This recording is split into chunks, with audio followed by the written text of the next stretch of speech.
हम जिस जगत में रहते हैं वह अंधकार से भरा हुआ है, उसे प्रकाश के लिए सूर्य जैसे तारों की आवश्यकता होती है। क्योंकि यह जगत उस वास्तविक नित्य सनातन जगत की परछाई मात्र है जो परमेश्वर का निवास स्थान है। वह सनातन धाम इस भौतिक जगत के विरुद्ध स्वयं प्रकाशमान और नित्य रहता है। इसी कारण जब ब्रह्मा का दिन होता है तब ये परछाई स्वरूप भौतिक जगत अस्तित्व में आता है और ब्रह्मा की रात्रि के समय ये लुप्त हो जाता है। ब्रह्मा जी के दिन और रात की यह बात भगवान कृष्ण ने अर्जुन को भगवत गीता में भी बताई है और विज्ञान भी इस बात की पुष्टि बिग बैंग और बिग क्रंच के नाम से कर चुका है। भगवान कृष्ण इस ब्रह्मांड में अपनी दो विभिन्न शक्तियों के स्वरूप में प्रविष्ट होते हैं।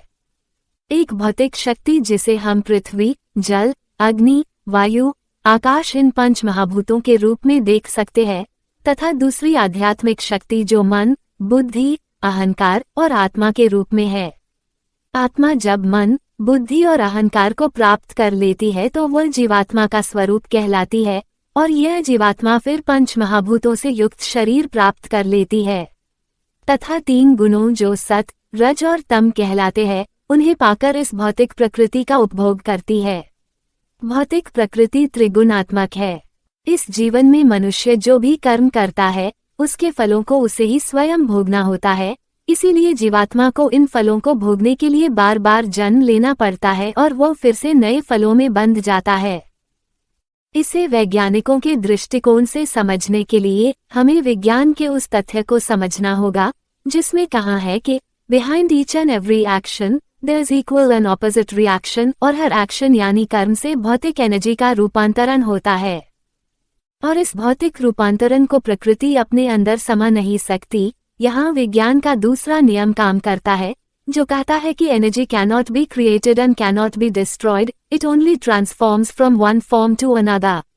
इसीलिए मनुष्य को अपने हर कर्म का फल यथा समय भुगतना पड़ता ही है। इसीलिए भगवान श्री कृष्ण कहते हैं कि हे मनुष्य तू केवल अपने कर्म कर और फलों को मुझे अर्पण कर दे जिससे तू फलों के बंधन से मुक्त हो जाएगा।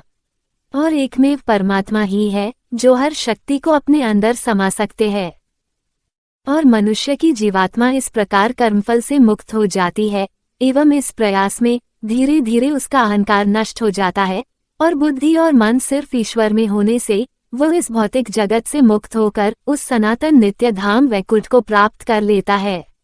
ओम नमो भगवते वासुदेवाय।